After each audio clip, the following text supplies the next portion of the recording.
It's time for another episode of the Real Pundits podcast, episode 44, and there's a lot to talk about. This is Alex, and of course, normally this is where Brandon would come in and start talking about himself and saying who he is, but Brandon was unavailable this week, and life happens, and so we must move forward, and there's a lot to talk about this week. Went through and already saw Endgame. Endgame was entertaining, and I will be giving my review on that at the more towards the end of this episode. But we also have this week to talk about Knights of the Seven Kingdoms, Season 8, Episode 2 review. And on top of that, there's a couple other things that have come out over the past, I would say, week or so, maybe two, that I also want to get into since it's just going to be me by myself this week. So let's go ahead and talk about those things. First off, the Star Wars 9 trailer has actually come out. Well, it's more of like a teaser trailer or setup trailer. And I'm very hesitant to be interested in the trailer itself. There's a lot of information that's going around of, can J.J. Abrams save this trilogy? It can happen. I am waiting to see how they're going to pull this off. I feel there's, again, too much course correction for them to actually try to pull this off to make it worthy, and too much of a chance of drastically changing things to make it work. But there are some things that may be very interested in how they're going to pull this off, including the part of hearing Palpatine's laugh at the ending of the trailer. So we're going to be including a character who hasn't been involved in the past couple of movies that is now going to be involved. That has my interest. There's that whole statement that I made beforehand that 8 was the last one I was going to see in the theater. And I'm pretty much going to stay strong with that until that movie actually comes out. They're making me kind of waver a little bit, but I still stand strong. I have a lot of trust in J.J. Abrams because the man can write a story and he knows how to shoot a trailer. The trailer itself looked beautiful. The man knows how to use a camera. But I don't think that with everything else that's going on, with how much of the story was adjusted for 8, that we can really pull it all back in on 9. Now, when this trailer came out, it was during the Star Wars celebration. It's like a Star Wars con, for those who don't know. There was another trailer that came out. It was more of a panel, and they showed some behind-the-scene footage that's going to be showing up on Disney streaming, Disney Plus, called The Mandalorian. And at that point, it was where I was like, okay, Disney, you can take my money for that. With the directors they have involved, Favreau, who's known for a lot of other things other than just Iron Man, but he's big into that. Tiki, who did Thor Ragnarok, and Dave Filoni, who has been all over the place within the Star Wars universe. I always talk good about Dave Filoni. He got these groupings of people together, and they're putting together a show that feels very much like the Boba Fett movie that we were all waiting for within the Star Wars universe. I'm really interested in seeing what they're going to do with The Mandalorian. I think it's definitely worthy of the couple of, however long it takes them to put the series out on their streaming, to get Disney streaming just to watch that. Now, will I be staying with Disney streaming? There's a high possibility of not, but it was definitely one of the things that I was like, wow, they can still put stuff like this together. It's not a dead franchise. It's just maybe evolving away from the arena of going to the movie theater, which is kind of sad in its own way. But I would love to hear what other people think about it. Star Wars is a thing. I mean, that's the other big movie of this year. And, of course, the current one is Endgame. We're going to get to that in a little bit. But in the other side of the news, there's something else that's close to the whole Star Wars thing that I wanted to bring up. There's a guy on YouTube called Eric Butts, and he has his own YouTube channel, and props to him and everything else like that. But he recently did a watch-along. He was watching the trailer for the new Star Wars, or Rise of Skywalker. I don't even want to get into the Rise of Skywalker concepts. That's the name of the new one. I have my own theories with that. But he was quite emotional watching it. A little more emotional than I was. I was a little bit of shock and awe and seeing some of the screen, just the shots. The shots themselves I thought were amazing. But he had I won't say a full-on breakdown, but I mean, the man was brought to tears. And he was very emotional. And then, of course, him being a YouTuber, that was put up on YouTube. He put out his reaction to seeing the trailer. And then the trolls happened. And people started to respond. And they responded very negatively. And this is where I get into the whole thing of, a little while back, 2 years ago, when the whole Rose, the character from episode 8, was being harassed. The world came up to back her up and, hey, no one should be poking fun at her and let that girl do her thing. And it's good that people came to her side. But then all of a sudden you have someone who's just showing their emotional side. They just gets ripped on. And I think that's kind of foul. It was great that we saw a lot of the Star Wars fans, including Mark Hamill, came to his side of saying, this is what I guess the goal is of you make something that someone is so interested in, so waiting for, that they show true emotion. So I think that it's something that it needs to be brought up, that we really need to stop and take a moment and think about the things that we're doing whenever we're commenting on the internet, to kind of remember that everybody's a person. Yes, you may not have the same views, but there's no reason to sit there and belittle anyone that's out there. That was just my little statement for the day. Now, let's get on into one of the main topics for this week, which is Game of Thrones. Dem Thrones.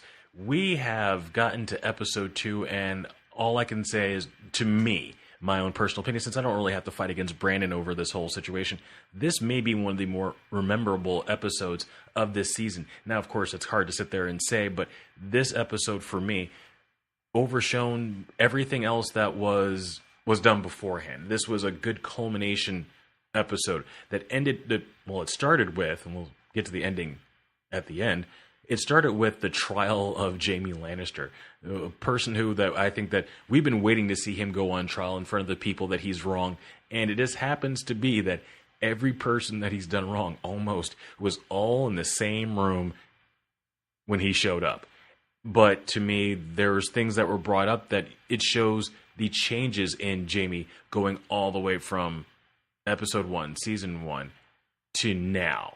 And I think that was a beautiful way to show that in an episode. I think it was something that was needed for Game of Thrones.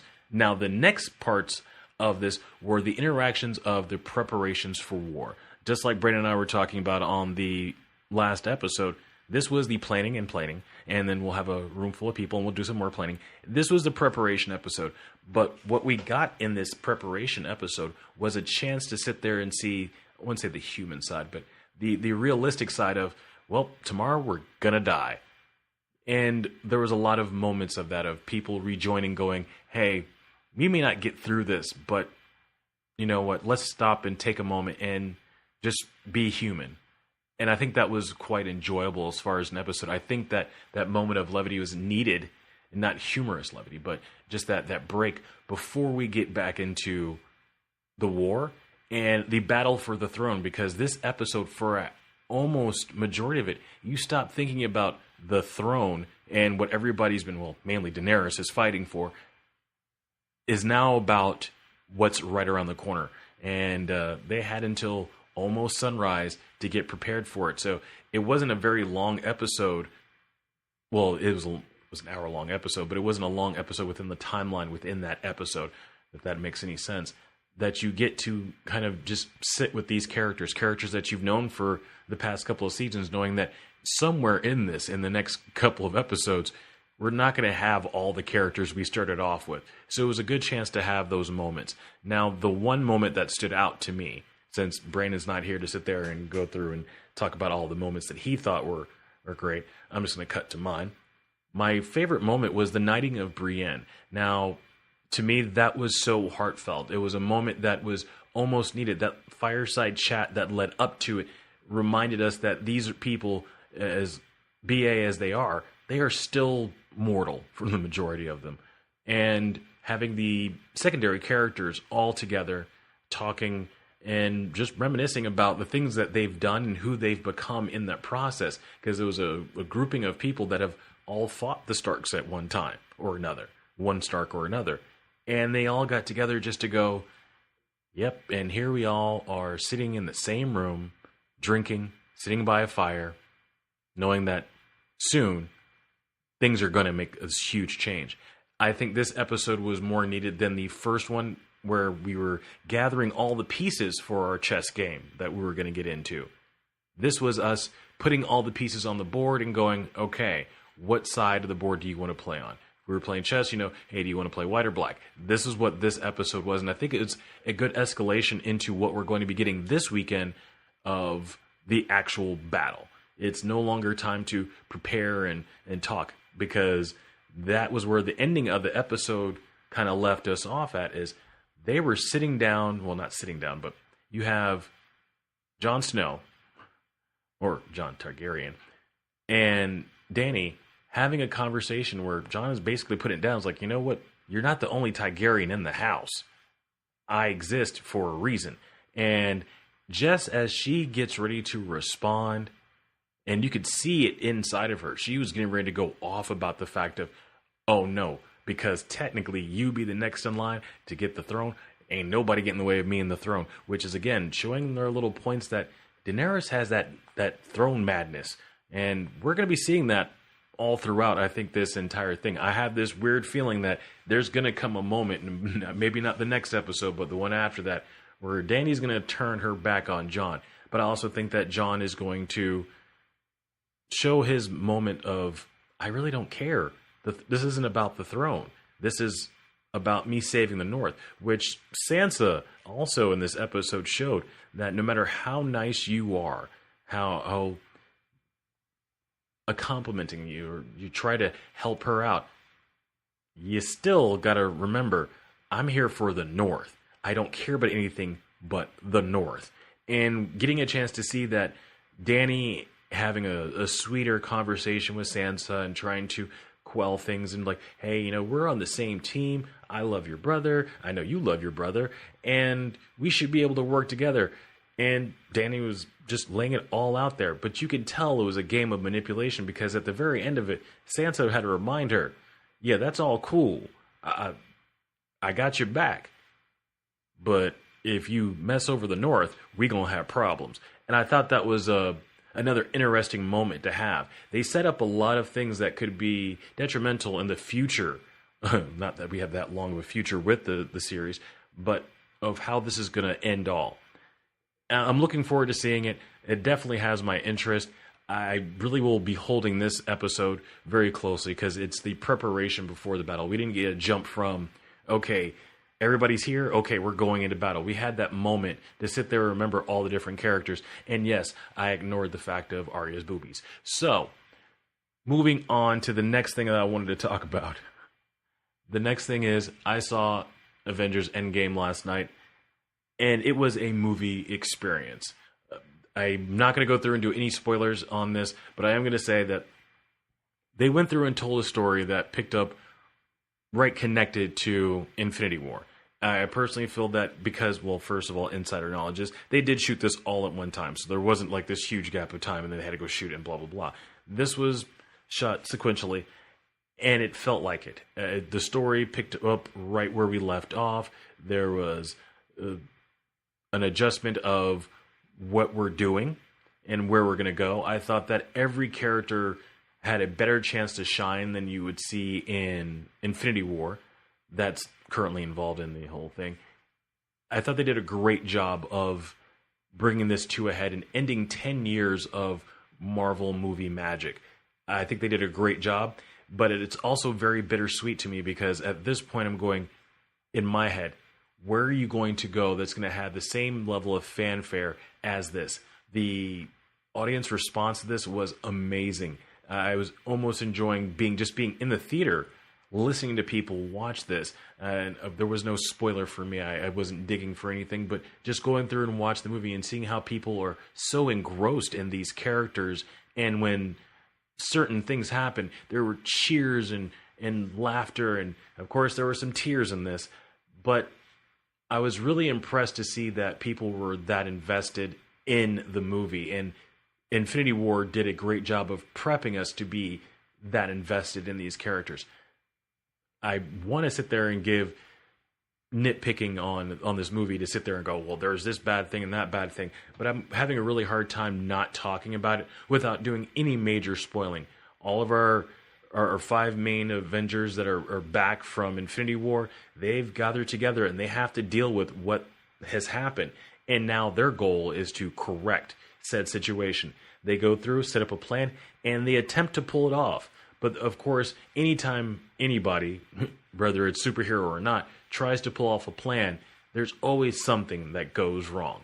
And in this one, what went wrong is what has been going wrong in the entire Marvel Universe.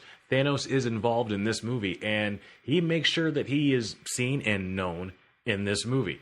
I think that we get a chance to see another side, the side of Thanos that I was expecting from Thanos in Infinity War. You get to see that the Mad Titan isn't a pushover. And I think that's a great thing to see, that we're dealing with a villain that isn't just all at the right place at the right time, or having all of his minions do all of his dirty work. We get a chance to see another side of Thanos, and I applauded that. Not in the theater, but just in the writing of the story. I wish we saw it earlier, but we got it. We got a chance to see other sides of a lot of the different characters that you normally didn't get a chance to see in all the other 10 years of the movies. This was a dramatic work. That was the part that I'm taking away from it. You got a chance to see a lot of these actors show their non-combat side, their non-superhero side, to see some actual drama go down in the middle of a Marvel movie, which to me that's impressive. You've taken these actors who have given us action-packed movies for the past 10 years of just, hey, we can kick butt. Everybody here can kick butt. We go through some things, but nothing dramatic. There were some dramatic feels in this movie. And as a grand putting the whole movie together, if I were to score it, 3-hour-long movie, I still want to go see it again just to make sure I want to score this properly. But right now I'm giving it a 4 out of 5. There was a couple of things that nitpicking. Is it the greatest movie of all time? Not by itself, which is also the thing that makes this movie so interesting. It is almost a solo movie. It's its own separation. It's not like a direct part 2 of, hey, we're just continuing on with the Infinity War. No, it's its own entity. And it was good. There were some great moments, but it wasn't 100% great where I go, this is a 5 of 5. I was thoroughly enjoyed. I felt like I didn't waste my money, but this is also the ending of an era. And a 5 of 5 movie is a far break, but this is definitely a 4 of 5, at least for me. And whenever Brandon catches back up, we'll see exactly what he has to say. But I think this is the point. This movie brings to the point of, I don't think we're going to see anything like this again. If we do, that's great. But for what we've built up, it's going to be a new generation of moviegoers who are going to push this into that next level. And I'm looking forward to seeing what comes of this. I'm not saying that, I'm done with Marvel movies. No, I'm still along for the ride. I just don't think we're going to get this level, especially with what's coming up in the future of the Marvel Universe. The next thing up, there's rumors. There's talks on the internet that Doctor Doom is going to be the next central villain. I have some issues as a huge Doom fan. This was brought up to my attention a while back, and again brought up recently. I don't know how I feel about that. If they can give him the same treatment that they gave Thanos and showing the entire character, I think we'll do great. But the problem that I'm seeing is Thanos is a cosmic entity almost. He is multiple galaxies. He affects more than just Earth. With Doom, you're talking about a character who really can wreak havoc on the planet, and his grand scheme is, you guys can't rule well enough, I can. So let me show you how it's done. And you have tons of gimmies with doing Doom. You have tons of Doom bots, so Avengers can get together, fight Doom, we have him, and then they crack his head off, and then you end up finding out it's a robot. And then you're like, oh, it's just a Doom bot. There's ways of extending this for longer. I don't know if you can get another 10 years out of just Doctor Doom. I'd love to see it if Doom is done correct, which is the problem that I'm seeing. That's the current running gag within Marvel, not the MCU, but just in Marvel in general. Yes, they've had Doom show up before, and every time it's just not enough. You're getting fractions of Doom. If you're going to do a Doom character, you have to do it now at the Thanos level. but at the same time, you can't repeat Thanos level stuff. Now, has Doom held the gauntlet? Yes. Has Doom been cosmic? Yes. He's ridden the surfer, the surfboard, Silver Surfer surfboard. He's ridden the surfer. Horrible. But I don't think we can do what we've done with Thanos with Doom. You'd have to give one compelling story to make it worth it. But Doom has been an Avengers enemy for such a long time. I'm amazed that it took them this long to get to that point. Our focus has been on Thanos because you get a chance to bring in the Guardians and other characters. Now I like to see what they're going to do if they narrow this down to a global situation. At that point, why is Captain Marvel going to show up and go against Doom? There's a power level problem at that point, unless Doom is bringing in some, cosmic level people himself, which Doom knows pretty much everybody for something, and everyone owes Doom something, and that's not just me being a Doctor Doom fanboy. It's seen in comics all the time that everybody owes Doom something. So I'm waiting to see exactly where we go from here. That was the first thing I was thinking about after walking out of the theater last night was, where are we going to go from here? You've hit an apex. This movie, this entire 10 years, has been a current rise to get to the point that we got to last night. Do people have the endurance to continue on with Marvel Universe, especially since now that the upcoming X-Men movie, Dark Phoenix and New Mutants, once those are over with, that's the ending of the Fox Marvel era. Now, as far as mutants, there are still some properties that Fox are still holding on to, but we're still questioning to see exactly how those are going to come out.